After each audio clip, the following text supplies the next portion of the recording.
Do you want clearer recording using your earbud instead of your phone's mic?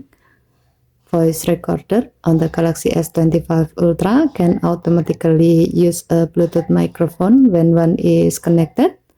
It's perfect for hands-free recording. To do so, open Voice Recorder app. Tap the three horizontal line icon at the top left.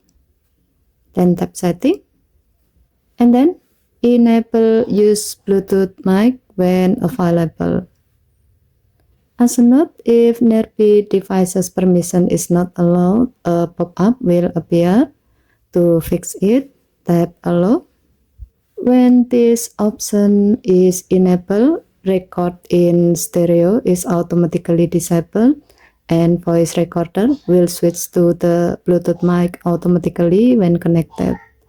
Given to its function, you can use this feature if you are recording while walking, hands-free voice note, or using earbud with better mic quality than the phone.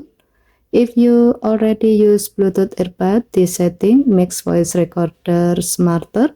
No extra step, no manual switching. Okay, thank you for watching. Please help to like and subscribe. Have a nice day.